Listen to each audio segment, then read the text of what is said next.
ওং নমো ভগবতে বাসুদেবায়। ওং নমো ভগবতে বাসুদেবায়। ওং নমো ভগবতে বাসুদেবায়।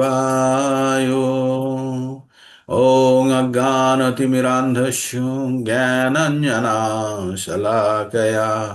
চক্ষুরুন্মিলিतं येन তস্मै শ্রী গুরুবে নমঃ। হরে কৃষ্ণা। সমস্ত ভক্তবৃন্দকে পুনরায় স্বাগত জানিয়ে আজকে সকালে ভগবদ গীতার ক্লাস আমরা শুরু করছি। ক্লাস বলবো না, এটা বলবো আলোচনা ভিত্তিক জ্ঞান অর্জনের প্রক্রিয়া। ভগবদ গীতা ভগবানের মুখ নিঃসৃত বাণী। ভগবান অর্জুনকে কুরুক্ষেত্রের যুদ্ধক্ষেত্রে এই জ্ঞান দিয়েছিলেন। হ্যাঁ, এই পরম পবিত্র জ্ঞান অর্জুনকে কুরুক্ষেত্রের যুদ্ধক্ষেত্রে দিয়েছিলেন যখন অর্জুন বিষাদগ্রস্ত অবস্থায় কিম কর্তব্য বিমূঢ় হয়ে গেছিল, তখন ভগবান অর্জুনকে এই পরম জ্ঞান দিয়েছিলেন। এই পরম জ্ঞান শুধু অর্জুনকেই দিয়েছেন তা নয়, এর আগেও উনি দিয়েছিলেন সূর্যের রাজা বিবস্বানকে। হ্যাঁ? তো এইভাবে ভগবান আহ যখনই এই জ্ঞানের পরম্পরা নষ্ট হয়ে যায়, ভগবান আবির্ভূত হয়ে এই জ্ঞান তার ভক্তদের মধ্যে বিতরণ করে। তো এই ভগবদ গীতার জ্ঞান অর্জন করার জন্য প্রথম যে জিনিসটা আমাদের মনে থাকতে হবে যে আমাদেরকে আহ মানে এই যে ভগবদ গীতাকে পরম শ্রদ্ধা সহকারে আমাদের এটিকে গ্রহণ করতে হবে। তো কোনো অবস্থাতেই আমাদের এটিকে সাধারণ গ্রন্থ ভাবলে আমরা ভগবদ গীতার প্রকৃত মর্মার্থ আমরা গ্রহণ করতে পারবো না। আর ভগবদ গীতা পরম শ্রদ্ধা সহকারে না গ্রহণ করলে আমরা আমরা অর্জুনের অবস্থায় না গেলে বা মানসিক স্থিতি সম্পূর্ণভাবে সমর্পিত না হলে আমরা ভগবদ গীতার জ্ঞান অর্জন করতে পারবো না।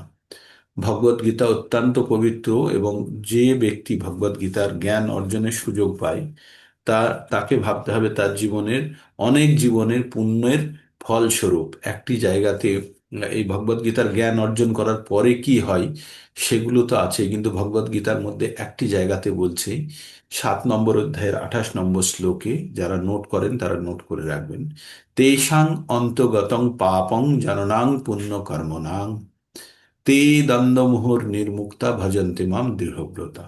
তো ভগবানের ভক্তি করার জন্য আমাদের যেটা খুব প্রয়োজন সেটা হচ্ছে যখন আমাদের পাপ সম্পূর্ণরূপে দূরীভূত হবে, আর তখনই যখন আর তখনই পূর্ণ ব্যক্তিদের মতো মতো পাপ যখন এই সম্পূর্ণরূপে দূর হয়ে যাবে, তখনই বলছে পূর্ণ ব্যক্তিদের মতো কি করবে, ভগবান ভক্তিতে দৃঢ়ভাবে ভগবানের ভক্তি করতে পারবে। কি বলছে, তেষাং অন্তগতং পাপং, মানে যখন কারোর পাপ শেষ হয়ে যাবে, জননাং পুণ্য কর্মণাং, মানে পুণ্য লোকে যারা বাস করে তাদের মতো, তাহলে তেষাং অন্তগতং পাপং জননাং পুণ্য কর্মণাং তে দ্বন্দ্বমোহর নির্মুক্তা, সেই সমস্ত ব্যক্তিদের দ্বন্দ্ব আর মোহ থেকে মুক্ত হয়ে যাবে। কোথায় থেকে? দ্বন্দ্ব আর মোহ থেকে। যখনই আমাদের পাপ বিনষ্ট হবে তখনই আমাদের মনের মধ্যে দ্বন্দ্ব কাকে বলে, রাত্রি না দিন, সকাল না বিকেল, মানে কোনটা স্থির করব, যখন আমরা ডুয়েলিটির মধ্যে থাকি, দ্বৈত ভাবের মধ্যে থাকি, এটা করা ঠিক না ওটা করা ঠিক, এই রকম ভাব থেকে সে মুক্ত হবে। কখন? তে দ্বন্দ্বমোহন নির্মুক্তা, আর হয়ে কি করবে, ভজন্তে মাম দৃঢ়ব্রতা, আর দৃঢ়ভাবে ভগবানের ভজনা করবে। এবার ভগবানের দৃঢ়ভাবে ভগবানের ভজনা শুধু ভগবানেরই হয়। আপনারা একটা জিনিস জানবেন, দেব দেবীদের জন্য ভজনা হয় না, তাদের অর্চনা বন্দনা হয়, কিন্তু ভজনা শুধু ভগবানেরই হয়। ভজনা কথাটি এসছে ভজ ধাতু থেকে, আর ভজ ধাতু কথাটি আবার ভগবানের সঙ্গে যুক্ত। তাই এখানে বলা হচ্ছে ভগবান যে ঐশ্বর্য, যার মধ্যে বর্তমান তিনিই ভগবান। যার মধ্যে ঐশ্বর্য নেই তাকে আমরা ভগবান বলে গণ্য করতে পারি না। হ্যাঁ, ভগবানের মতো বলতে পারি, যেমন আমরা গুরুকে ভগবানের মতো ভাবি, বা শিব ব্রহ্মাকে ভগবানের মতো ভাবি আমরা।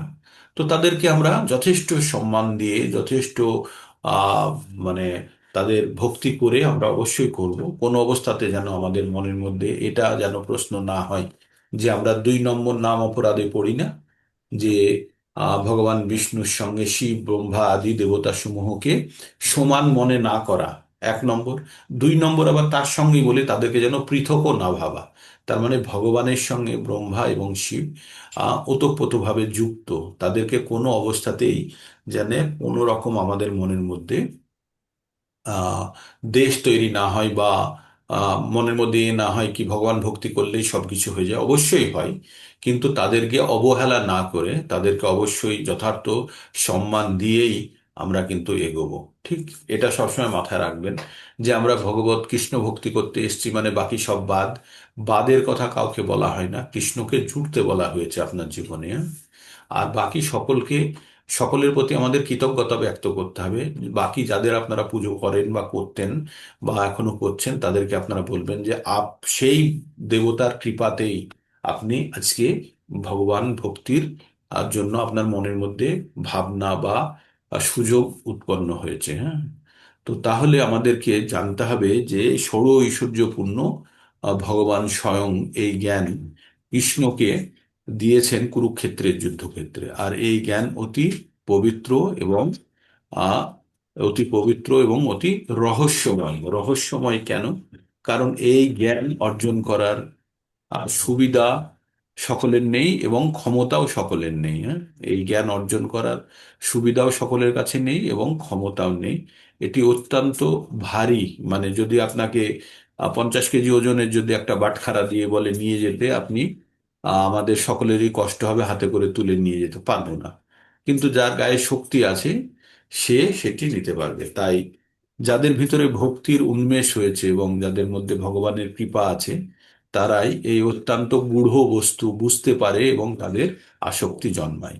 তাই যারা ভগবত ভক্তির জন্য যারা যুক্ত হতে পেরেছেন, তারা অত্যন্ত নিজেদেরকে ভাগ্যবান মনে করবেন এবং ভাববেন যে কোনো সাধুগুরুর কৃপাতে আপনার মনের মধ্যে এই ভগবত ভক্তির উন্মেষ ঘটেছে, হ্যাঁ? তো ভগবান ওখানে কি বললো, যাদের পাপ সম্পূর্ণরূপে দূরীভূত হয়েছে তারাই ভগবানের দৃঢ়ভাবে ভজনা করতে পারে। আর তারপরেই ভগবান কি বললেন, 10 নম্বর অধ্যায়ের 10 নম্বর শ্লোকে ভগবান বললেন, যারা দৃঢ়ভাবে ভগবানের ভজনা করে তাদের ভগবান কি করেন।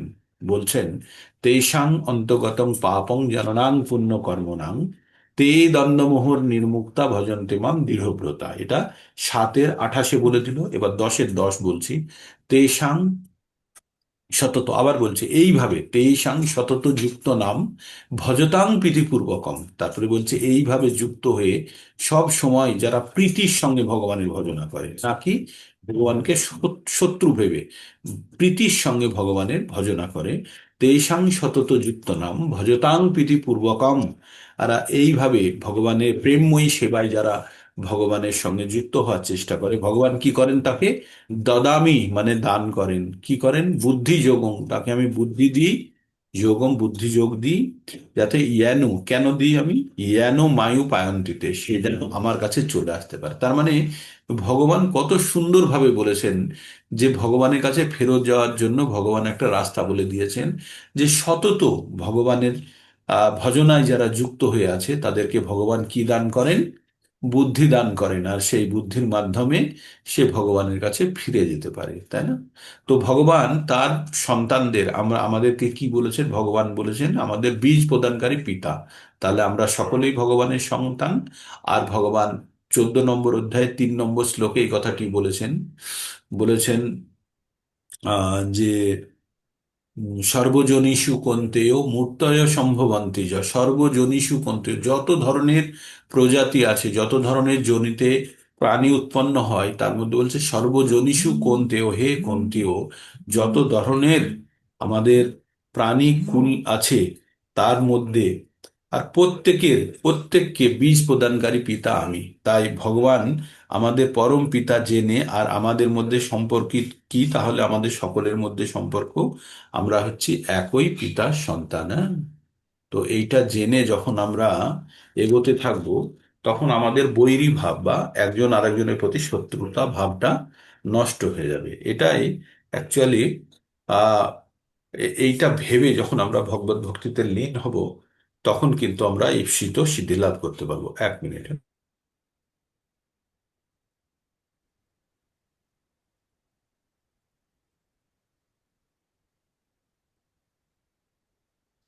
रेणुबाला माता जी इसका सेकंड जॉब किनके है? रेणुबाला माता जी ने।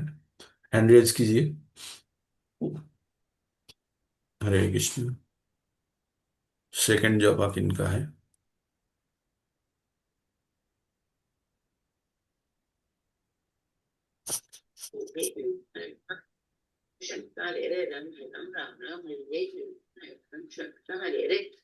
शुरू कीजिए रेणुबाला माता जी, शुरू कीजिए। हरे कृष्ण माता जी।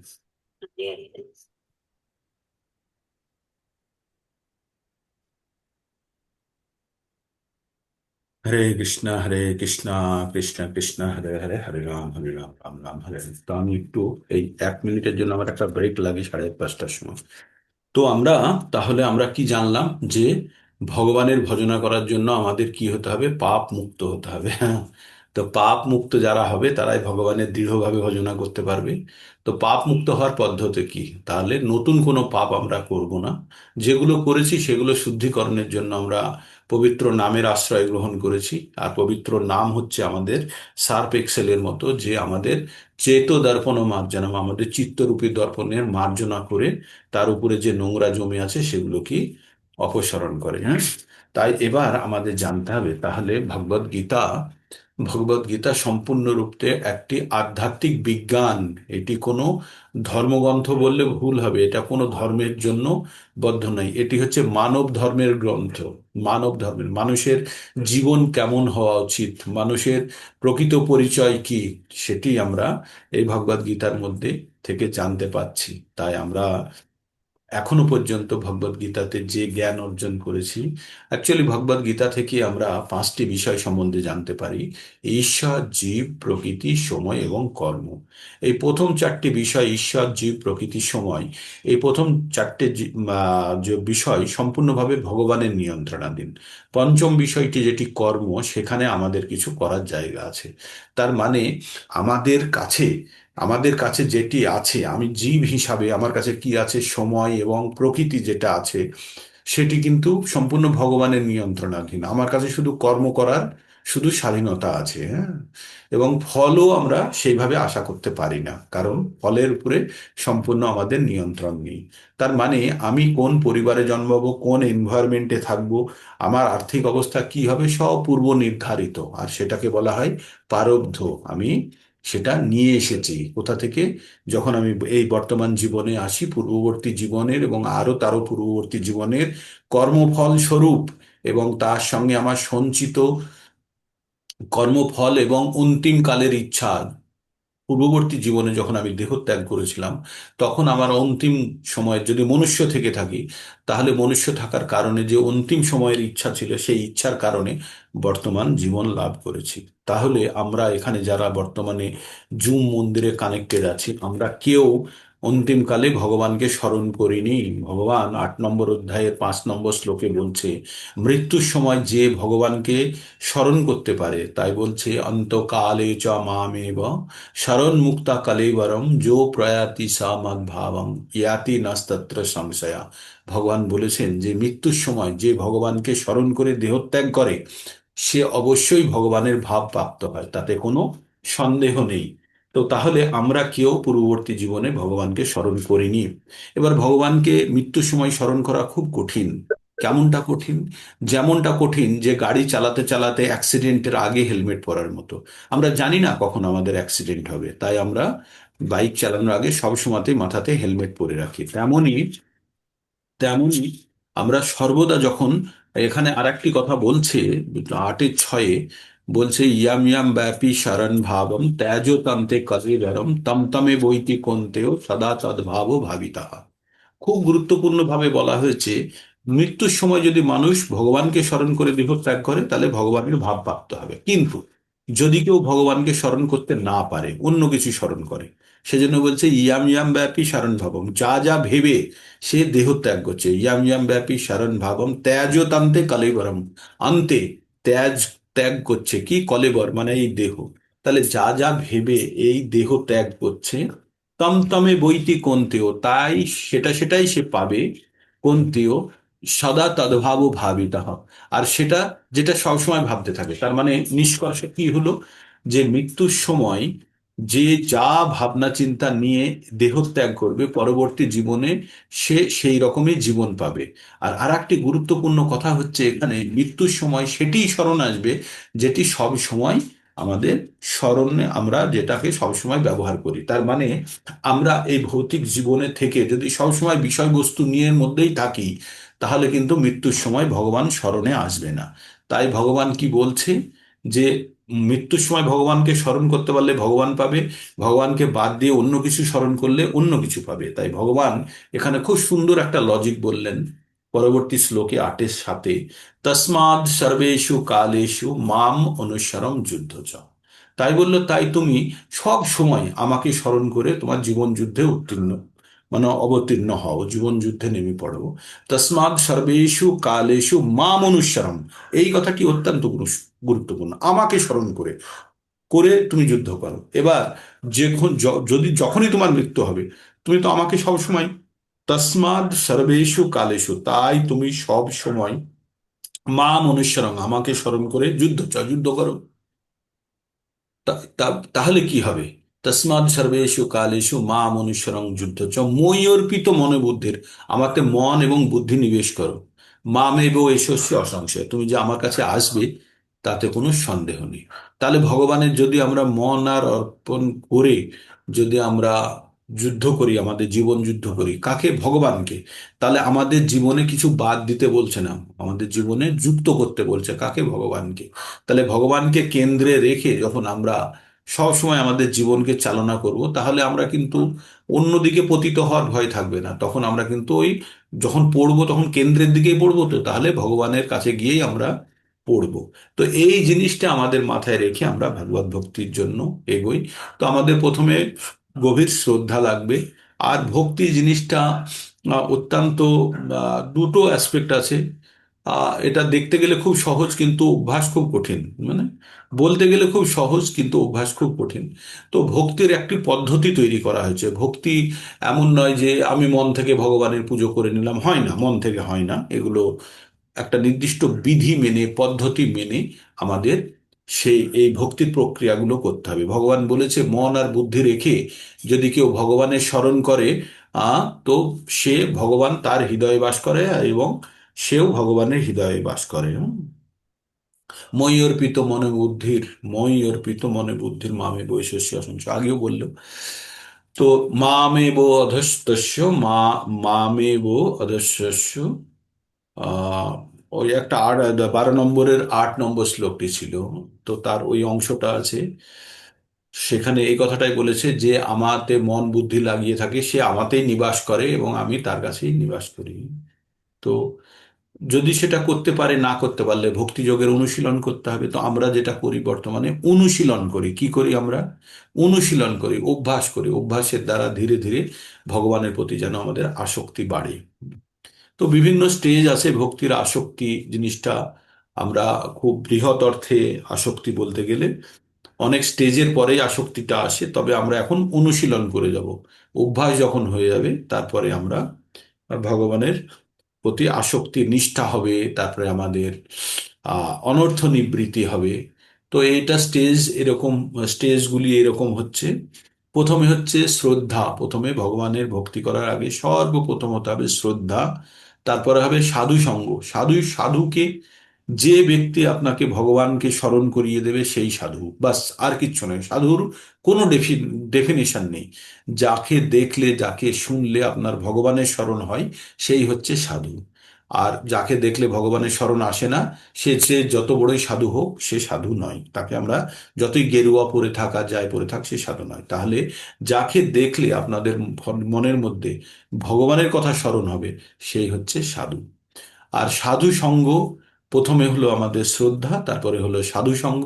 আর সাধু সঙ্গ করার ফলে আমাদের মনের মধ্যে ভগবানের প্রতি কিছুটা হলেও বিশ্বাস জন্মাবে। আর সেই বিশ্বাসটা তীব্র হলে তখন কি করবে? ধীরে ধীরে ভজন ক্রিয়ার মধ্যে যুক্ত হব। তো আমরা ভজন ক্রিয়ার মাধ্যমে আমরা কি করি? ভগবানের পবিত্র নামের জপ করি। নিরপরাধ ভগবানের নাম যদি পবিত্র নামে জপ করা হয়, তাহলে কি হয়? আমাদের ভিতরে ধীরে ধীরে পরিবর্তন আসতে থাকে, যেটা আমরা হয়তো লক্ষ্য করি না, কিন্তু বাইরে যারা আছে তারা লক্ষ্য করেন। হ্যাঁ। তো তাহলে আমাদের ভিতরের যে পরিবর্তনগুলো হবে, যেগুলো, সেগুলো কিভাবে হবে? সেগুলো ধীরে ধীরে হবে। আর যখনই আমরা ভগবানের ভক্তিতে আমরা ধীরে ধীরে অগ্রসর হওয়ার চেষ্টা করব। তো সাধু সঙ্গর পরে হয় ভজন ক্রিয়া, ভজন ক্রিয়ার পরে হয় অনর্থ নিবৃত্তি। খুব গুরুত্বপূর্ণ কথাটি, অনর্থ, যার কোনো মূল্য নেই, সেগুলো থেকে নিবৃত্তি মানে মুক্তি হয়। যেমন আজকে যদি আপনার বাড়ির সামনে একটা আহ এক গাড়ি এসে দাঁড়ালো, একটা ট্রাক, আর সেখানে শুধু টাকার নোট ভর্তি আছে, আপনি খুশিতে পাগল হয়ে যাবেন না? আপনাকে ওই নোটগুলো দেওয়া হবে। কিন্তু যে নোটগুলো আপনার বাড়িতে ঢুকিয়ে দিল, দেখলেন ওগুলো সব 2000 টাকার নোট। হ্যাঁ, তখন আপনি কি বলবেন? এই বাইরে ফেল, বাইরে ফেল, আমার বাড়িতে কেন ঢোকাচ্ছি, বলবেন তো? কারণ 2000 টাকার নোটগুলো অনর্থ, ওগুলো ইনভ্যালিড, আর কোনো অর্থ নেই, ওর কোনো ভ্যালু নেই, তাই না? তো এইভাবে যখন আপনার জড়জাগতিক যে কোনো বিষয়বস্তু যখন আপনার, তখন অনর্থ মনে হবে, ভগবান ছাড়া বাকি জিনিস শুধু মনে হবে এগুলো আমার তত বেশি প্রয়োজন নেই জীবন ধারণের জন্য যতখানি প্রয়োজন।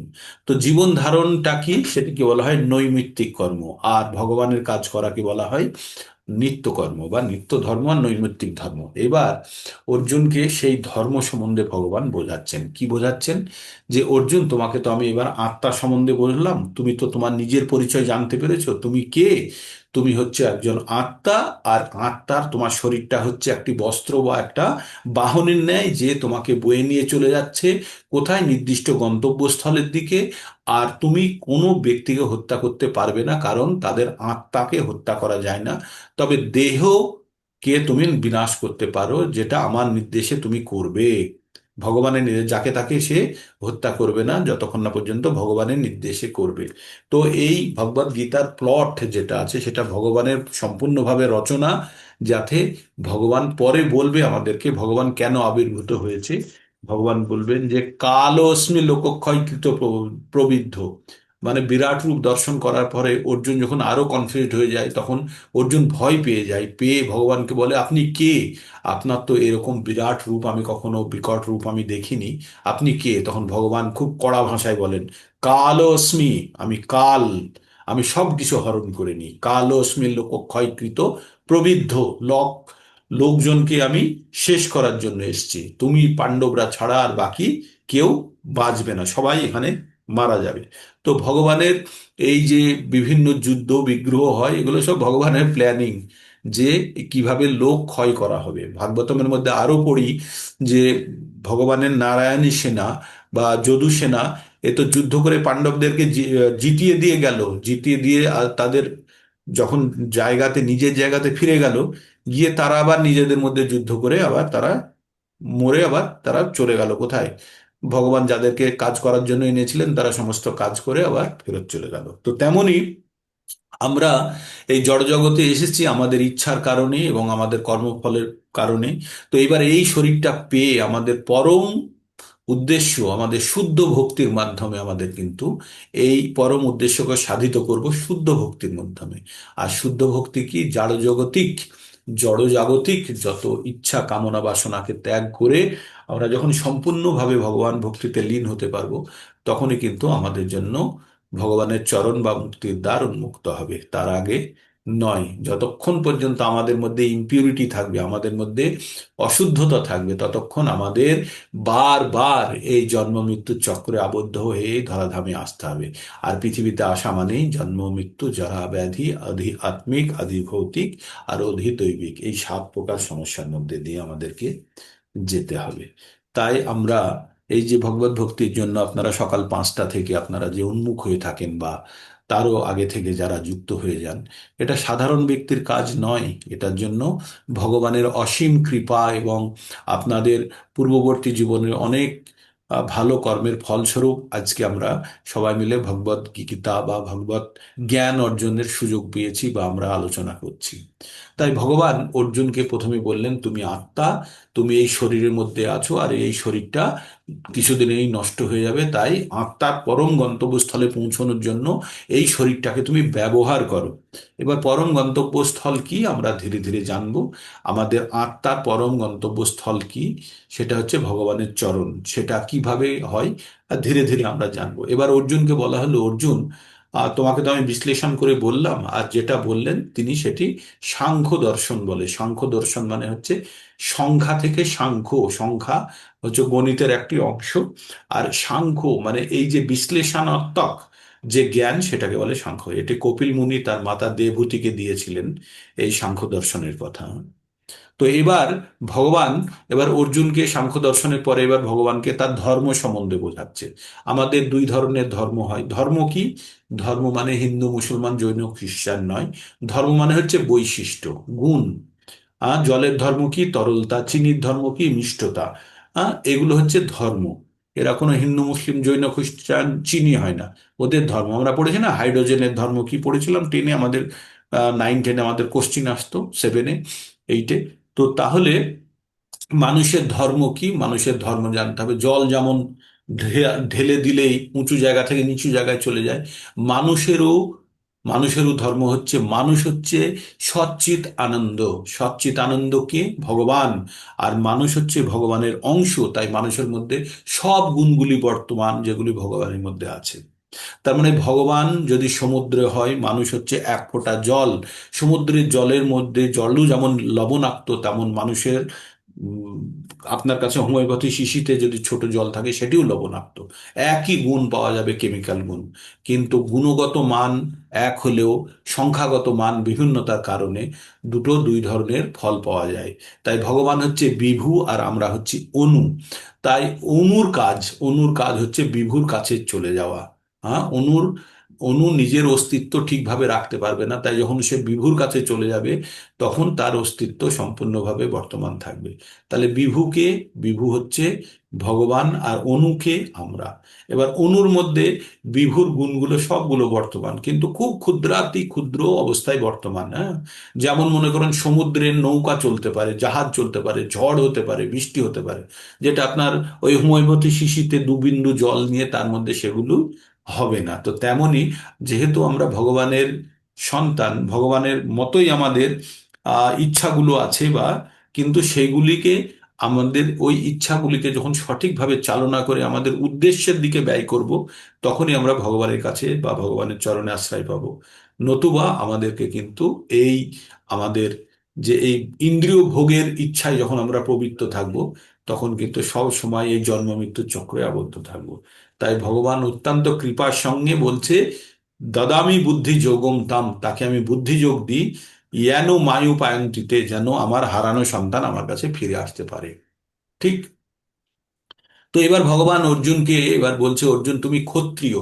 অর্জুনকে বললো তুমি আত্মার হত্যা করতে পারবে না, আত্মার সৃষ্টি নেই, ধ্বংস নেই, আর আত্মাকে জলে নষ্ট হয় না, আগুনে পড়ে না, আর আত্মাকে অস্ত্র দ্বারা কাটা যায় না, আর একে বাতাস দ্বারা শুষ্ক করা যায় না, আত্মা অবদ্ধ। তাই তুমি আমার কাছে শোনো, তোমার স্বধর্ম পালন করো। দুই ধরনের ধর্ম হয়, একটা হচ্ছে স্বধর্ম আর একটা হচ্ছে নিত্য ধর্ম। এখন অর্জুনকে ভগবান স্বধর্ম সম্বন্ধে অর্জুনের বলছে। 31 নম্বর শ্লোক থেকে আমরা এবার পড়ব অর্জুনের স্বধর্ম। অর্জুনকে ক্ষত্রিয়, ক্ষত্রিয় কথার অর্থ কি? খাত ইতি ত্রয়াতে। ত্রয়াতে মানে হচ্ছে রক্ষা করা, আর খাত মানে হচ্ছে ইনজুরি বা কোনো ধরনের ক্ষতি থেকে। কোনো ধরনের ক্ষত, কেটে যাওয়া, ভেঙে যাওয়া, পড়ে যাওয়া, অন্য দ্বারা মার খাওয়া, এগুলো সব আপনার ক্ষতি উৎপন্ন করে। তাই ক্ষতি থেকে যে আপনাকে বাঁচাবে সে হচ্ছে ক্ষত্রিয়।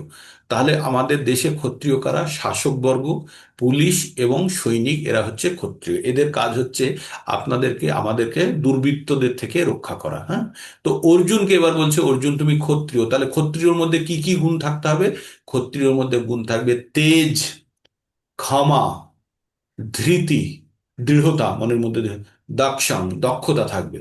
তাহলে তাহলে কি থাকবে ক্ষত্রিয় মধ্যে? তেজ, ক্ষমা, ধীতির, দাক্ষাং, যুদ্ধে চ অপলায়নম, যখন জীবন যুদ্ধে কঠিন পরিস্থিতি আসবে তখন তারা পালাবে না। তারপরে কি থাকবে? দানম, দান করার প্রবৃত্তি থাকবে। ঈশ্বর ভাবশ্চ, ঈশ্বরের প্রতি তার ভক্তি থাকবে। খাত্রং কর্ম স্বভাবজং, এগুলো হচ্ছে স্বভাবজাত কর্ম কাদের? ক্ষত্রিয়র। তাহলে ক্ষত্রিয়র কাজ কি থাকবে? পরাক্রম থাকবে, ক্ষমা থাকবে, ধৈর্য দৃঢ়তা থাকবে, আর দক্ষতা থাকবে। আর কি থাকবে? যুদ্ধ থেকে পলায়ন করবে না, ঈশ্বর ভাব থাকবে তার মধ্যে, আর কি থাকবে, আর দান করার প্রবৃত্তি থাকবে। এই গুণগুলো যখন থাকবে একসঙ্গে, তখন তাকে বলা হবে ক্ষত্রিয়। তো অর্জুন একজন ক্ষত্রিয়, তার মধ্যে এই গুণগুলি আছে। তাই ভগবান তাকে এবার স্মরণ করিয়ে দিচ্ছেন কি বলে, সাধর্ম, সাধর্ম অপি চাবেক্ষ, কি বললো, সাধর্মম অপি চাবেক্ষ না বিকম্পিতু অর্হসি ধর্মাদ্ধি যুদ্ধ ছেন্নাৎ ক্ষত্রিয়স্য না বিদ্যতে। ভগবান কি বললেন, ক্ষত্রিয় রূপে স্বধর্ম বিবেচনা করে তোমার জানা উচিত যে ধর্ম রক্ষার্থে যুদ্ধ করা থেকে তোমার কাছে মঙ্গল করার কিছুই হতে পারে না। তাই তোমার দ্বিধাগ্রস্ত হওয়া উচিত নয়, তোমার বিকম্পিত মানে সামান্য যেন তুমি কম্পিত না হয়ে যাও তোমার উদ্দেশ্য থেকে। তাই বলছে, হে অর্জুন, তুমি ক্ষত্রিয়, আর ক্ষত্রিয়র কি সুযোগ, ক্ষত্রিয় কিসের জন্য যুদ্ধ করার, যদি ক্ষত্রিয় সুযোগ পায় তাহলে জানবে যে তার জীবনের চরম উদ্দেশ্য সাধিত হচ্ছে।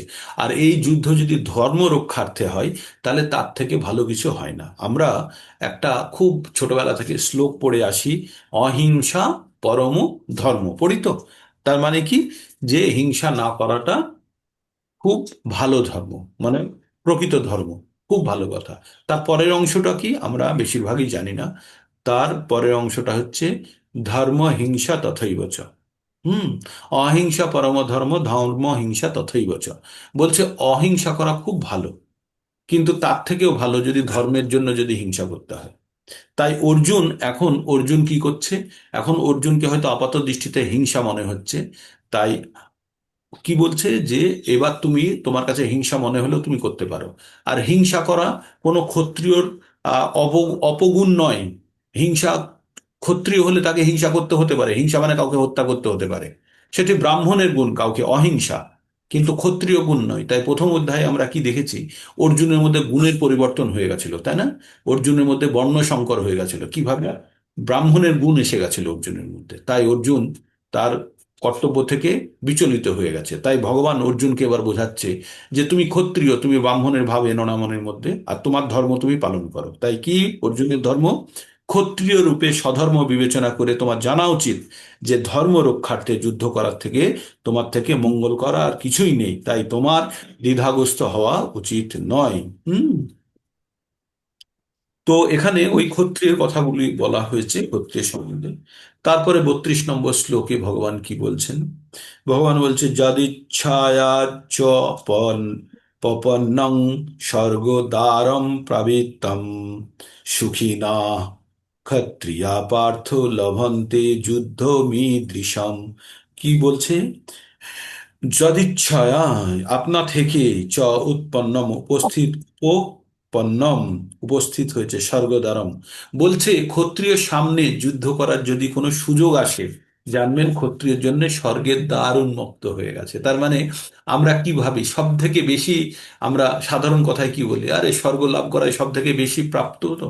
তাই বলছে ক্ষত্রিয় সামনে যুদ্ধ করার যদি সুযোগ আসে, তাহলে জানবে ক্ষত্রিয় স্বর্গের দ্বার যেন তার জন্য খুলে গেছে। তাই বলছে, হে পার্থ, না চাইতেই যে সমস্ত ক্ষত্রিয়র কাছে স্বর্গদ্বার উন্মোচনকারী এই প্রকার ধর্মযুদ্ধে অংশগ্রহণ করার সুযোগ আসে, তারা সুখী হন। এবার দেখুন, দেখুন আমাদের দেশে রাফেল বিমান কেনা হয়েছে, বিভিন্ন বিমান কেনা হয়েছে। এই বিমানগুলো কিসের জন্য কেনা হচ্ছে, আমাদের প্রতিরক্ষার জন্য, আমাদের রক্ষা করার জন্য। কিন্তু যদি মনে করুন যারা এই বিমানগুলো ওড়ায়, যারা পাইলট, তারা বা এর সঙ্গে যারা যুক্ত আছে, ইঞ্জিনিয়ার বা টেকনিশিয়ান যারা আছে, তারা কি করে, বিমানটাকে সবসময় রেডি করে রাখে, হ্যাঁ, আর যুদ্ধ করব বলে। এবার মনে করুন সারা জীবন ধরে রেডি করলে একটাও যুদ্ধ হলো না, তার মনে হবে না যে আমি এতদিন ধরে বা বিমানগুলিকে তৈরি করে রাখলাম, আমার কাজে লাগলো না, মনে হবে তো। কিন্তু যদি মনে করুন আবার অন্যজনের কাছে এই বিমানগুলো তারা রেডি করে রেখেছে, এবার যুদ্ধ করার সুযোগ এসছে, তখন তাদের মনে কি হবে, ইয়েস, যে পারপাসে আমরা এই কাজটি করছিলাম সেটি আসছে। মনে করুন আপনি নিজের রক্ষার জন্য একটা ছুরি কিনেছেন, না, আর সেই ছুরিটা প্রতিদিন ধার দিতে থাকেন, প্রতিদিন ধার দেন, যাতে বিপদে হলে এই ছুরি আপনাকে রক্ষা করে। কিভাবে আপনি শত্রুকে ভয় দেখিয়ে বা শত্রুকে প্রত্যাঘাত করে। তো এইবার এই ছুরিকে প্রতিদিন ধার দিতে দিতে ক্ষয়ে ক্ষয়ে ক্ষয়ে ক্ষয়ে ছুরিটা, মানে ছুরিটা নষ্ট হয়ে গেল, ছোট হতে হতে ছুরিটাই নষ্ট হয়ে গেল। তখন আপনার আফসোস হবে না যে এই ছুরিটা আমি কাজের জন্য কিনেছিলাম, ধার দিতে দিতে ছুরিটাই শেষ হয়ে গেল? তো তেমনই অর্জুনকে বলছে যে ক্ষত্রিয়র সামনে যদি যুদ্ধ করার সুযোগ চলে আসে, তাহলে সেটা স্বর্গের দ্বার খুলে যাওয়ার মতো সব থেকে বেস্ট, মানে ইউটিলাইজেশন অফ ক্ষত্রিয়জ লাইফ, মানে একটা ক্ষত্রিয়ের জীবনকে সম্পূর্ণভাবে ব্যবহারের সুযোগ হচ্ছে যখন ক্ষত্রিয়র কাছে যুদ্ধ করার সুযোগ চলে আসে, তাই না? হুম। তো সব রকম দুঃখ দুর্দশা থেকে রক্ষা করা, প্রজা পালন করাই হচ্ছে ক্ষত্রিয়দের ধর্ম। সেই কারণে নিয়ম শৃঙ্খলা বজায় রাখবার জন্য তাকে অস্ত্র ধারণ পূর্বক দণ্ডদান করতে হয়। তাই তাকে বিরোধী ভাবাপন্ন রাজার সৈন্যদের বলপূর্বক পরাজিত করতে হয়। এইভাবে ধর্মের ভিত্তিতে তার পৃথিবী পালন করা উচিত। সব দিক থেকে বিবেচনা করলে দেখা যায় অর্জুনের যুদ্ধ থেকে বিরত থাকার কোনো কারণই ছিল না। যুদ্ধে তিনি জয়লাভ করতেন, যদি তিনি জয়লাভ করতেন তিনি রাজ্য সুখ ভোগ করতেন, আর যুদ্ধে তার মৃত্যু হলে স্বর্গলোকে উন্নীত হতেন, যেখানে হুম। তার জন্য দ্বার ছিল অবারিত। উভয় ক্ষেত্রে এই যুদ্ধ করাটা তার পক্ষে লাভজনক ছিল। কাকে বলা হচ্ছে? অর্জুনকে। তাই বলে কি আমরা যুদ্ধ করতে আমাদের হাঁসুয়া দা বটি নিয়ে কি লাফিয়ে পড়বো? না। কারণ যদি ওটা আমার ধর্মযুদ্ধ হয় তখন অবশ্যই, কিন্তু তার আগে আমাদের জানতে হবে যে আমাদের কর্তব্য কি।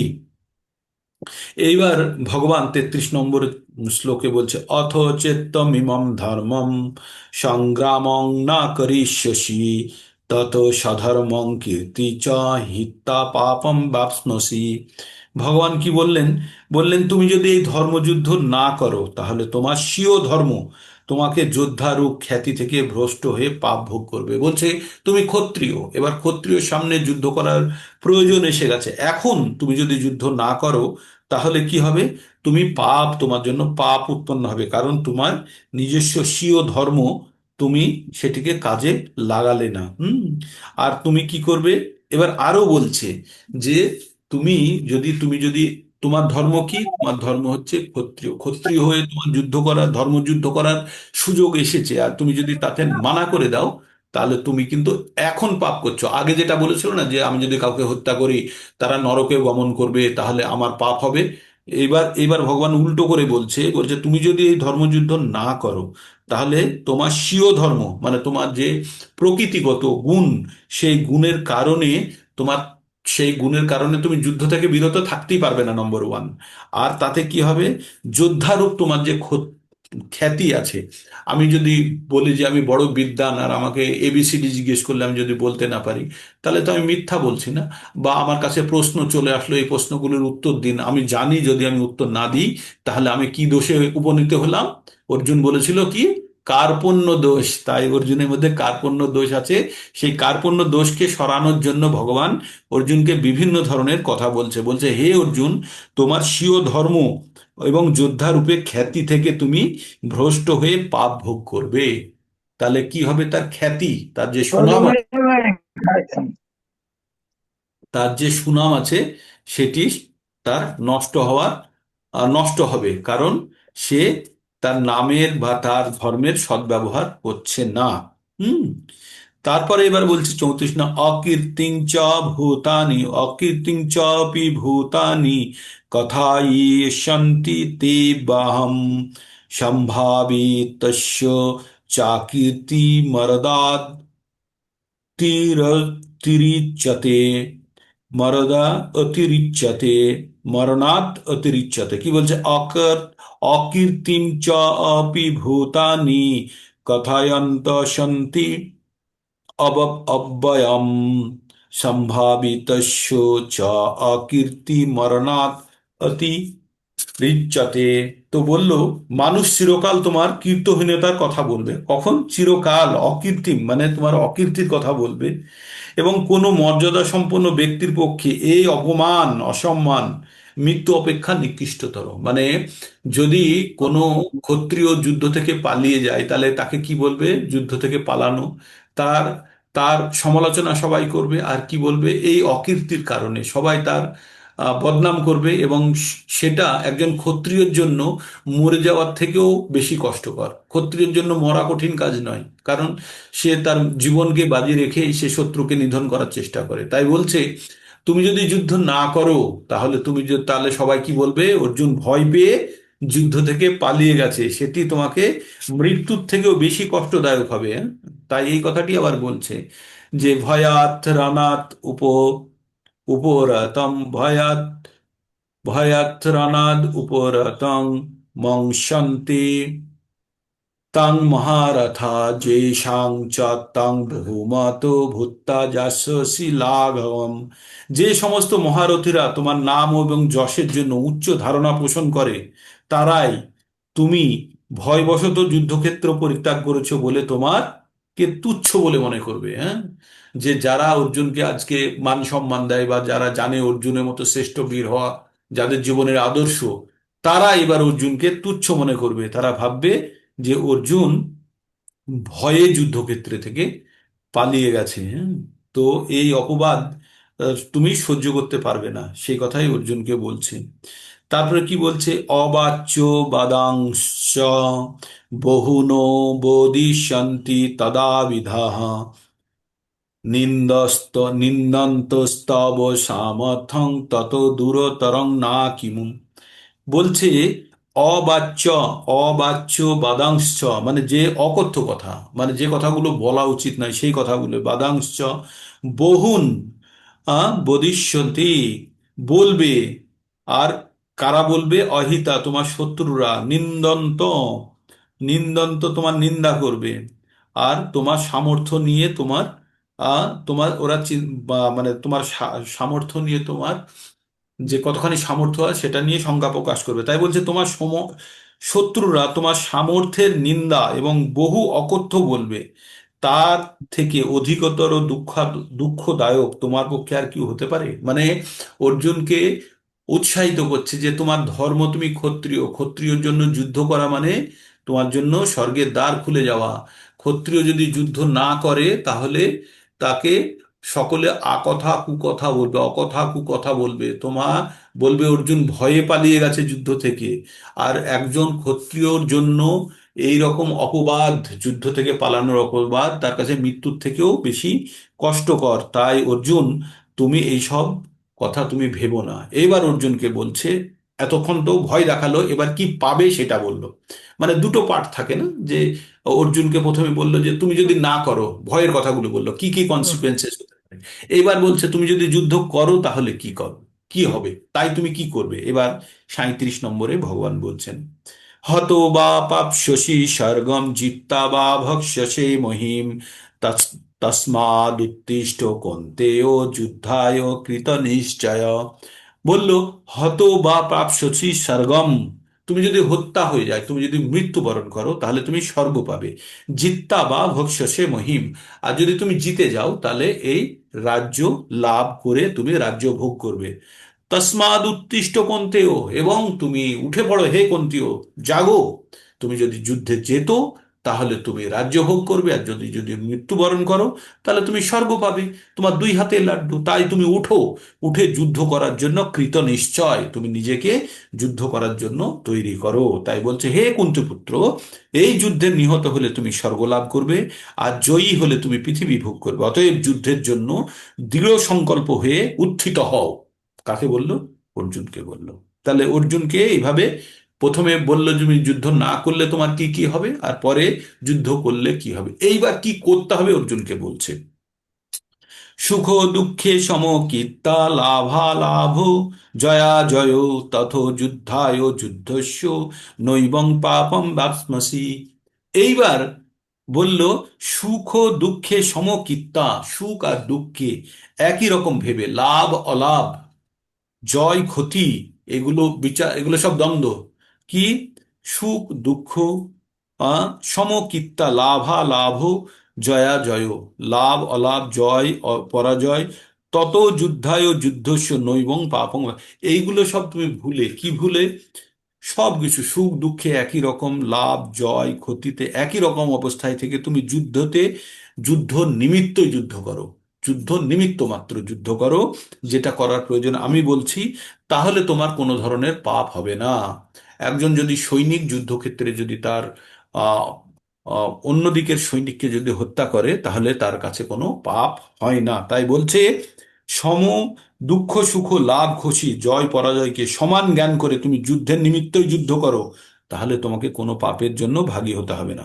ভগবান এখানে স্পষ্টভাবে অর্জুনকে বলেছেন যে যুদ্ধের নিমিত্তই কেবল যুদ্ধ করতে, কেননা তিনি এই যুদ্ধ চেয়েছিলেন। তিনি কে এখানে? তিনি কে? অর্জুন চেয়েছিলেন? না, ভগবানের কথা বলছে। ভগবান এখানে স্পষ্টভাবে অর্জুনকে বলছেন যে যুদ্ধের নিমিত্তই কেবল যুদ্ধ করতে, কেননা তিনি এই যুদ্ধ চেয়েছিলেন। তিনি এখানে ভগবান, হ্যাঁ? কৃষ্ণ ভাবনাময় কার্যকলাপের ক্ষেত্রে সুখ দুঃখ লাভ ক্ষতি জয় পরাজয় বিবেচনা করা হয় না। সব কিছু ভগবান শ্রীকৃষ্ণই সম্পাদনে, শ্রীকৃষ্ণের জন্যই সম্পাদন করা উচিত। এটি হচ্ছে অপ্রাকৃত চেতনা। সুতরাং তার ফলে কর্মের কোনো প্রতিক্রিয়া থাকে না, শতগুণেই হোক বা রজগুণে। যে ইন্দ্রিয়ের তৃপ্তি সাধন করার জন্য কর্ম করে, তাকে তার প্রতিক্রিয়া স্বরূপ ভালো মন্দ ফল ভোগ করতে হয়। এখানে দুটো জিনিস আছে। একটা হচ্ছে কোনো কর্ম করলে তার ফল ভোগ করতে হবে। হুম। তার কর্ম করলে ভোগ করতে হবে। এবার কর্মটি যদি ভগবানের উদ্দেশ্যে কৃত কর্ম হয়, তার জন্য তাকে কোনো রকম পাপ পুণ্য লাভ ক্ষতি কোনো কিছুই ভোগ করতে হবে না। কিন্তু সেই কর্মটি যদি ইন্দ্রিয় তৃপ্তি সাধনের জন্য হয়, তাহলে কিন্তু তাকে ওই যে ধরনের কর্ম হবে সেই ধরনের ফল ভোগ করতে হবে। কিন্তু যে কৃষ্ণ ভাবনাময় কার্যকলাপে সর্বতোভাবে আত্মনিয়োগ করেছে, তার সাধারণ কার্যকলাপের মতো তার কাছে কোনো বাধ্যবাধকতা থাকে না, বা সে কারো কাছে ঋণীয় থাকে না। তো এইভাবে লাস্ট শ্লোকটা বলে দিই। এই পর্যায়ে আমরা কটা শ্লোক পড়লাম? 30 থেকে 38 পর্যন্ত, 31 থেকে 38 পর্যন্ত পড়েছে। আর একটা শ্লোকা এখানে, শেষ শ্লোকটা আছে এই পর্যায়ে। তারপরে আবার আর একটা পর্যায় শুরু হবে। এষা তেহ বিহিতা সাংখ্যে বুদ্ধি যোগে তিমাং শুনু বুদ্ধা যুক্ত জয়া পার্থ কর্মবন্ধনং প্রহাস্যসি। এবার বলল যে, হে পার্থ, তোমাকে সাংখ্যযোগের মাধ্যমে জ্ঞানের কথা বললাম। এবার নিষ্কাম কর্ম যোগে সম্পাদনের মধ্যে বুদ্ধি যোগের কথা শ্রবণ করো, যার দ্বারা তুমি কর্মবন্ধন থেকে মুক্ত হতে পারবে। তাহলে আমরা এতক্ষণ কি শুনলাম? এতক্ষণ পড়লাম স্বধর্ম।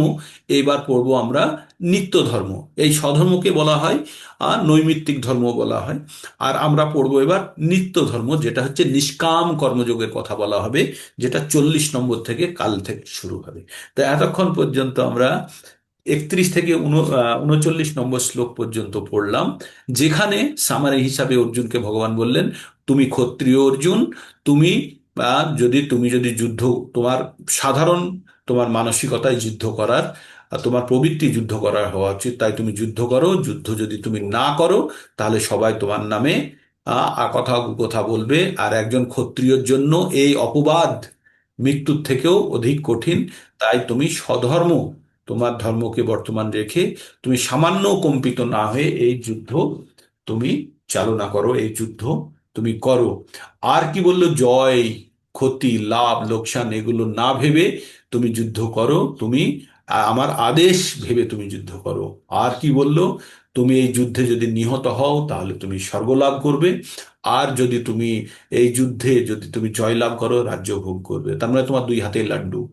আর তুমি যদি আর যদি তুমি ভাবো নিজের বুদ্ধি লাগাতে যাও, তাহলে তাহলে কিন্তু তুমি ভুল করবে। তাহলে তোমার স্বীয় ধর্ম তুমি পালন করছো না। এখানে তোমাকে তোমার কর্তব্য হিসাবে তোমাকে নিমিত্ত মাত্র তোমাকে যুদ্ধ করা উচিত। এই বলে অর্জুনকে ভগবান এই সাংখ্যযোগের, প্রথমে ভগবান জ্ঞান দিল আত্মা এবং দেহ সম্বন্ধে। এবার ভগবান ধর্ম সম্বন্ধে অর্জুনকে বোঝালো। কি ধর্ম বোঝালো? স্বধর্ম বা আহ নৈমিত্তিক ধর্ম সম্বন্ধে বোঝালো। এইবার আমরা পড়ব নিত্য ধর্ম বা আহ ভগবানের উদ্দেশ্যে নিষ্কাম কর্মযোগের কথা আমরা এবার জানবো। ঠিক আছে, সেটা কাল থেকে শুরু হবে। এই পর্যন্ত বলার মধ্যে এবার কারো যদি কোনো ছোটখাটো প্রশ্ন থাকে, যেগুলো আমার আয়ত্তের মধ্যে, আমি উত্তর দেওয়ার চেষ্টা করবো। কারো? হরে কৃষ্ণা। হরে কৃষ্ণ প্রভুজি, দণ্ডবত প্রণাম। প্রণাম প্রভুজি, বলুন। বলছি, শ্রীকৃষ্ণের সাথে হুম। পাণ্ডবদের তরফ থেকে তো কোনো কোনো মানে শ্রীকৃষ্ণের কোনো সৈন্য পাণ্ডবদের সাথে তো জয়েন করেনি। না। তাহলে দুর্যোধনকে দিয়েছিল নারায়ণী সেনা, তা কোন হ্যাঁ হ্যাঁ সৈন্যরা হ্যাঁ কোন হ্যাঁ। সৈন্যরা ফিরে গেছে? নারায়ণী সেনা, নারায়ণী সেনা। নারায়ণী সেনা ফিরে তো যায়নি, নারায়ণী সেনা তো ওখানেই মানে কুরুক্ষেত্রেই মারা গেছে নাকি, না ফিরে মারা গেছে? গেছে, কিছু ফিরেও ছিল, ভাগবতমে আমরা দেখি। ভাগবতমে উল্লেখ আছে তার। নারায়ণ আচ্ছা। সেনা অনেক, যদু সেনা অনেক ফেরত গেছিল। অনেক যদু সেনা যারা গেছিল তারা আবার নিজেদের মধ্যে মারামারি করেছে। আর তার আবার উদাহরণ দিয়েছে কাঁটা দিয়ে কাঁটা তোলার মতো, দিয়ে দুটো কাঁটায় ফেলে দেওয়ার মতো। এটা ভাগবতমে আছে। ও যদু ঠিক বংশ আছে। ধ্বংস হয়েছে যে নিজেদের মধ্যে মারামারি করে। যদুবংশ আরো পরে ধ্বংস হয়েছে, মানে ওই যুদ্ধ করার পরেও পাণ্ডবদের পক্ষে যারা যুদ্ধ করেছিল, যদুবংশের যে অংশটা যুদ্ধ করেছিল তারা সবাই জীবিত ছিল, তারা নিজেদের মধ্যে যুদ্ধ করে আবার ধ্বংস হয়েছে। না পাণ্ডবদের পক্ষে কি কেউ যুদ্ধ করেছিল? নারায়ণী সেনা দেখুন, পাণ্ডবদের পাণ্ডবদের বংশ হচ্ছে ওরা তো ক্ষত্রিয়।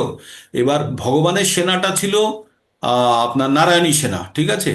হ্যাঁ। নারায়ণী সেনা, অর্জুন চেয়ে নিয়েছিল ভগবানকে, আর দুর্যোধন চেয়ে নিয়েছিল নারায়ণী সেনা। আরো যদু বংশের যারা আছে তারা পাণ্ডবদের পক্ষে লড়েছে।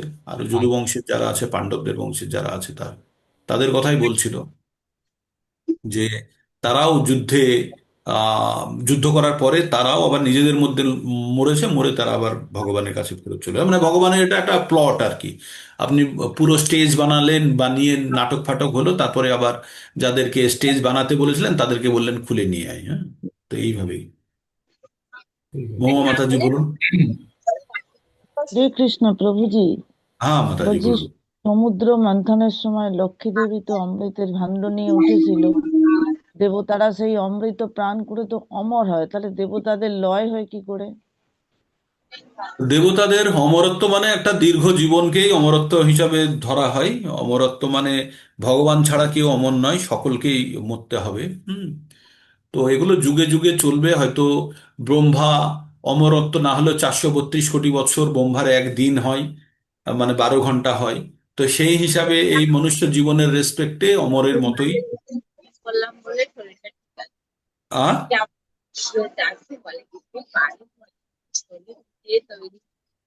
বোঝা যাচ্ছে না কি বলছেন রানু বিশ্বাস মাতাজি। আমি কিছু হরে বলছি না। আমি তো হরে কৃষ্ণ প্রভুজি। হ্যাঁ বলুন, বলুন প্রভুজি বলুন। বলছি প্রভুজি, ভগবানেরই একমাত্র ভজনা হয়, হ্যাঁ, তো রাধারানীর কি ভজনা হয় প্রভু? রাধারানী ভগবানেরই অংশ। না, রাধারানী আমরা তো ভগবানের কৃষ্ণ অন্তরঙ্গা রাধা বলি শক্তি। না, রাধা কৃষ্ণ বলি। হ্যাঁ তাহলে রাধারানীর কি ভজনা করা হয়? হ্যাঁ, রাধারানী নিজে ভগবান। ভগবানের তিনটে শক্তি, একটা হচ্ছে অন্তরঙ্গা শক্তি, বহিরঙ্গা শক্তি, আর তথস্থ শক্তি, তট। তো হ্যাঁ বলুন। ভগবানের অন্তরঙ্গা শক্তি হচ্ছে রাধারানী, আহ্লাদিনী। আহ্লাদিনী শক্তি, অন্তরঙ্গা শক্তি আবার তিন প্রকারের হয়: সম্বিত, সন্ধিনী, আর আহ্লাদিনী। এটা হচ্ছে ভগবানের শক্তি। তো রাধারানী নিজে ভগবানের আহ্লাদিনী, ভগবানকে আনন্দ প্রদান করে, ভগবানেরই শক্তি। তো সেই জন্য ভগবানের শক্তিরও পুজো করতে পারেন, ভগবানের নিজেরও পুজো করতে পারেন। সেই জন্য যারা রাধা রাধা করে বা রাধার নাম নেয়, কোনো অসুবিধা নেই, নিতেই পারে তারা। হুম। তাহলে ওটা রাধারানীরও ভজনা ভগবানের। করা যায়? আ রাধারানীরও ভজনা হয়? হ্যাঁ হ্যাঁ হ্যাঁ, রাধারানী ভগবানের, রাধারানী ভগবানের থেকে হ্যাঁ। আলাদা নয়, সেই হিসাবে হয়। আচ্ছা আচ্ছা, সেইটা আমার প্রশ্ন ছিল। ভগবানের ওটা আমি একটা মানে, শক্তি। হ্যাঁ, আচ্ছা আচ্ছা, ঠিক আছে। আবার দুর্গা দেবীও ভগবানের শক্তি, কিন্তু দুর্গা দেবীও ভগবানের বহিরাঙ্গা শক্তি। যে আমাদের জড় জগতের মধ্যে তিনটে গুণ দ্বারা আমাদেরকে বেঁধে রেখেছে, সতরজতম তিনটে গুণ দ্বারা। দুর্গা দেবী হচ্ছে জেলার, আর আমরা হচ্ছে জেলের কয়েদি। আর সে ভগবানের দ্বারাই নির্দেশিত যে এদেরকে কষ্ট দাও, তিন শুল দিয়ে। আদি হুম, আত্মিক, আদি ভৌতিক, আর আদি দৈবিক শুলের, ত্রিশূলের তিনটে খোঁচা দেয় না। যারা হুম, জেলে থাকে, কয়েদিরা থাকে, কিন্তু হুম, জেলের মধ্যে আর এক কিছু ব্যক্তিও থাকে যারা জেলে থাকে কিন্তু কয়েদি নয়। তারা কারা? জেলের প্রশাসক, কর্মচারী তারা থাকে। তো তারা হুম, বাইরেটাও জানে, ভিতরটাও জানে। তো হুম, আমরা যারা জেলের মধ্যে, এই মনুষ্য রূপে পৃথিবী রূপী দুর্গের মধ্যে আছি, আমাদের মধ্যেও কিছু কিছু মনুষ্য রূপে আছে যারা জেলকে রক্ষা করে, বা তারা বাইরের জগৎটাও জানে, আমাদের ভিতরের জগৎটাও জানে। তারা হচ্ছে গুরু, আচ্ছা আচ্ছা। যারা বহির্জগৎ সম্বন্ধে, চিৎ জগৎ সম্বন্ধেও জানে, এই জগৎ সম্বন্ধেও জানে। যেমন জেলের কর্মচারীরা, জেলের প্রশাসকরা, তারা কিন্তু কয়েদি নয়, কিন্তু জেলের মধ্যে তারা ওই শাসনভার দায়িত্ব নিয়ে থাকেন, তারা কি করেন? তারা বাইরে গিয়ে তাদের বাইরের জীবনযাপন করতে পারেন, তারা বাইরের জগৎটাও জানেন, ভিতরের জগৎটাও জানেন। তেমনি যারা গুরু মহারাজ হন বা যারা অনেক এই আধ্যাত্মিক তত্ত্ব জানেন, যারা ভগবানের দ্বারা প্রেরিত হয়ে আসেন এই সাধারণ মানুষকে উদ্ধার করার জন্য, তারা দুটো জগতই জানেন। কিন্তু জেলের মধ্যে যারা পচতে থাকে তারা জেলের কষ্ট, তো আমরা হচ্ছে জেলের মধ্যে পচা কষ্ট পাওয়া লোকেরা। আর আমাদেরকে যারা উদ্ধার করার চেষ্টা করছে তারা জেলের বাইরেটাও জানে, জেলের ভিতরটাও জানে। হুম, ঠিক আছে। তো আর কারো কিছু যদি ছোটখাটো কিছু থাকে, ক্যামেরা অন করুন, দেখি অ্যাটেন্ডেন্স হোক, 30 জন মতো হচ্ছে, ঠিক আছে। আর এই উষা মজুমদার আমি দেখছি, এটা কি ইয়ের নুপুর মাতাজির? ডোলা চক্রবর্তী মাতাজির মাতাজি। আচ্ছা, আচ্ছা, আচ্ছা। আর নুপুর মাতাজি আবার দেখতাম যে মানে, আচ্ছা, দুলা চক্রবর্তী মাতাজি, ঠিক আছে। ঠিক আছে, শ্রবণ করুন ধীরে ধীরে। আমাদের যে পাপ, এগুলো শ্রবণের মাধ্যমে ক্ষয় হবে, ঠিক আছে, এটাকেও ভেবে নিতে হবে। আর পাপ ক্ষয় না হলে আমরা পূর্ণরূপে ভগবানের ভজনা করতে পারবো না। 7 নম্বর অধ্যায়ে আমরা ধীরে ধীরে যখন প্রবেশ করব, অ্যাকচুয়ালি ভগবদ গীতার জ্ঞান যেহেতু আমরা কি করি, সম্পূর্ণটা পড়েছি, তো সেই জন্য কি করি, প্রথম থেকেই আমরা যে উদ্দেশ্যে যাচ্ছি রাস্তাটা যেন প্রথম থেকেই ওই উদ্দেশ্যেই চালিত হয়। আর প্রথমের দিকে অনেকক্ষণ আপনাদেরকে বললাম, কারণ 2-3 দিন গ্যাপের পরে আপনারা যারা জয়েন করছেন বা এদিক ওদিক থেকেছেন তাদেরকে লাইনে আনার জন্যই প্রথমে শুরুতে আমি একটু বলেছি, হ্যাঁ। তো ওগুলো ভগবদ গীতারই কথা, ওগুলো ভগবদ গীতার বাইরে নয়, ওগুলো যখন পরে পড়বেন তখন আরো আনন্দ পাবেন। তো ক্যামেরা অন করুন, ক্যামেরা আর যাদের অন হবে। হুম।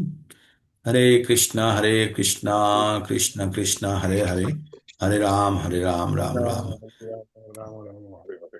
হয়ে গেল, ক্যামেরাতে স্ন্যাপশট এসে গেছে। আর কারো যদি কিছু বলার থাকে, কিছু বলতে পারেন, কোনো যুক্তি কিভাবে করলে আরো ভালোভাবে আপনাদের গ্রহণযোগ্য হবে, বা কোনো জায়গাতে অসুবিধা হলে সেই জায়গাগুলো বলুন, তাহলে যাতে আমি শুধরানোর চেষ্টা করতে পারি, হ্যাঁ। আর যদি কিছু প্রভু, বল, আমার একটা প্রশ্ন আছে। বলুন বলুন। বলছি কি প্রভু, আত্মা আমাদের শরীর মৃত্যু হওয়ার পরে হ্যাঁ, আত্মা বেরিয়ে যায়। আত্মা, আত্মা তো বেরিয়ে যায়, হ্যাঁ হ্যাঁ, আত্মা বেরিয়ে যায়। এইবার আত্মা তো কোনো বাহন ছাড়া চলতে পারে না। না, আমাদের যেরকম শরীর বাহন রূপে দেহে অবস্থান করে বিভিন্ন হ্যাঁ জায়গায় যেতে পারে, কিন্তু হ্যাঁ আত্মাটা যখন হ্যাঁ, এক দেহ থেকে অন্য দেহে যাচ্ছে তখন কিসের মাধ্যমে যাচ্ছে প্রভু? আত্মার আমরা দুটো আত্মাকে অচল বলছি, আত্মাকে অচল অচল বলছে। বলছি, কিন্তু হ্যাঁ আত্মা হ্যাঁ, যখন এক শরীর, দেহ থেকে আরেক দেহ, অন্তরিক্ষে, আগুনে, জলে, বাতাসে সব জায়গায় ঘুরে বেড়াচ্ছে, ওটা কিসের মাধ্যমে ঘুরছে? ঘুরিয়ে বেড়া, আত্মার দুটো শরীর থাকে। আত্মার দুটো শরীর থাকে, এই যে আমরা যখন আমরা সাধারণভাবে দেখি, আত্মার একটা হচ্ছে সূক্ষ্ম শরীর, যেটা হুম মন বুদ্ধি অহংকার দ্বারা তৈরি, আর স্থূল শরীর যেটা আমাদের মধ্যে আছে। যখন হুম আত্মা শরীর থেকে বেরিয়ে যায়, বেরোয়, তখন স্থূল শরীরটাকে ত্যাগ করে করে সূক্ষ্ম শরীর নিয়ে বেরিয়ে চলে যায়। তারপরে যখন আত্মা যখন যাত্রা করে কোথায়, আমরা বলি না যমরাজের কাছে গেল, 13 দিন, অনেক যোজন কোষ মাইল যায়, তখন হুম তাকে একটা শরীর প্রদান করা হয়, অতি বাহন বলে শরীরের নাম, ঠিক আছে।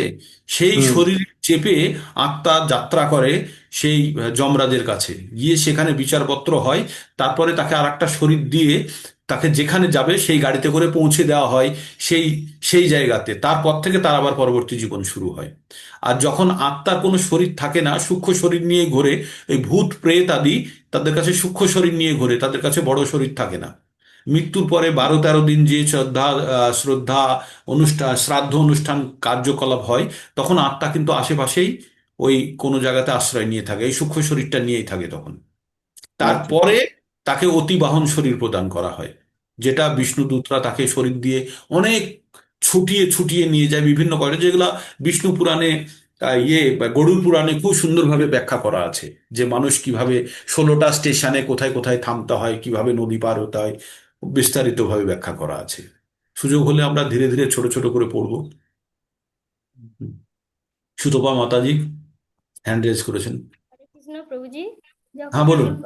ভগবানকে কেউ যখন স্মরণ করে যখন মৃত্যুবরণ করে, ভগবান তো বলেছে সে আমার সঙ্গেই যায়, তো তখনও কি তাকে যমরাজের ভগবানের কাছে সঙ্গে বা যায় না, ভগবানের ভাব প্রাপ্ত করে, হ্যাঁ।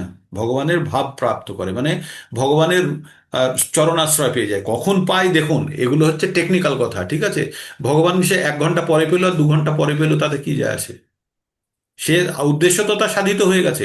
মাধ্যমিক পরীক্ষা দিল, পরীক্ষার দিনই কি রেজাল্ট দিয়ে দিল? না, 1 মাস পরেও দিতে পারে। যে ফার্স্ট হলো সে ফার্স্টই হয়ে গেল, সারা জীবনের মতো সে ফার্স্টই থাকবে না সেই ব্যাচের। তো তেমনি ভগবান বলছে যে অন্তকালে যদি কেউ ভগবানকে স্মরণ করে, তাহলে কি পাবে সে? সে যে ভগবানের কাছে ভগবানের আশ্রয় পাবে, ভগবানের ভাব পাবে, তাতে কোনো সন্দেহ নেই। ঠিক, তাতে হয়তো আমাদের কাছে 1 ঘন্টা 2 ঘন্টা কোনো সময়, আমরা যেটাকে সময় বলে মাপি, যেখানে সময়ের কোনো ব্যাপ্তিই নেই। ভগবানের কাছে কোনো সময় বলে কোনো জিনিস হয় না, ভগবানের কাছে টাইম বলে কোনো জিনিস নেই, ওটা আমাদের জন্য আছে। হুম। ঠিক, তো সেটার জন্য চিন্তার কিছু নেই। আমাদের উদ্দেশ্য হচ্ছে ভগবত ভক্তি উৎপন্ন করা। এই টেকনিক্যাল জ্ঞানগুলো দিয়ে একটু উৎসাহিত করবে বটে, কিন্তু উদ্দেশ্য কিন্তু আমাদের ভগবত ভক্তিতে লীন হওয়া। আরো তীব্রভাবে কিভাবে আমরা ভগবানের প্রতি আমাদের জীবনের প্রকৃত উদ্দেশ্য জেনে আমরা কিভাবে ভগবানের প্রতি ভক্তিতে আরো জুড়তে পারি, কিভাবে আমরা এই পরীক্ষায় পাশ হতে পারি, সেটার জন্য আমাদের তীব্রভাবে আকাঙ্ক্ষা করতে হবে এবং অনুশীলন করতে হবে। হরে কৃষ্ণ প্রভুজি, তার মানে কি আমাদের মৃত্যুর পর মানে এই স্টেপ গুলো মানে সেই চারদিকে যেয়ে তারপরে ভগবানের মানে এটা পাওয়া? আপনাকে আর চিন্তা করার নেই। যেমন মনে করেন আপনি কোনো বড় অফিসে কাজ করেন, কালকে আপনাকে দিল্লিতে যেতে হবে, হ্যাঁ, আপনাকে বললো, তো সকালবেলাতেই আপনার কাছে বাড়িতে গাড়ি চলে আসবে, গাড়ি এসে আপনাকে ঘুম থেকে জাগিয়ে নিয়ে গিয়ে আপনাকে এয়ারপোর্টে প্লেনে বসিয়ে দেবে, আপনি পৌঁছে গেলেন, ওইখান থেকে নেমে আর একটা গাড়ি আপনাকে নিয়ে চলে যাচ্ছে। আমাদের যেমন অফিস জীবনে হতো, তাই না? তা আমরা একটা জায়গা থেকে আরেকটা জায়গায় ভ্রমণ করলে কি করতাম? আমাদের বাড়িতে গাড়ি আসতো, গাড়ি নিয়ে গিয়ে এয়ারপোর্টে নিয়ে যেত, এয়ারপোর্ট থেকে চড়ে আবার পৌঁছে গেলাম। মানে আমার যেন কোনো চিন্তাই নেই, ইভেন অ্যালার্ম পর্যন্ত তারা জাগিয়ে দিত ফোন করে। তো এইরকমই হবে। ভিআইপি ট্রিটমেন্ট কাদের জন্য? ভিআইপি লোকেদের জন্য। তো ভিআইপি কে? যারা ভগবানের ভক্ত, তারাই ভিআইপি। ঠিক আছে, ভেরি ইম্পর্টেন্ট পার্সন, হ্যাঁ, ইনসিগনিফিকেন্ট নয়। কিন্তু এখন আমরা ভিআইপি কি, ভেরি ইনসিগনিফিকেন্ট, মানে কোনো আমাদের এইরকম ইনসিগনিফিকেন্সির কোনো দাম নেই। ঠিক আছে, তো এরকম আলোচনা চলতে থাকবে আমাদের আত্মা নিয়ে। আজকে এখানে বিরাম নিই, আবার পরবর্তীতে কাল থেকে শুরু হবে। হরে কৃষ্ণা।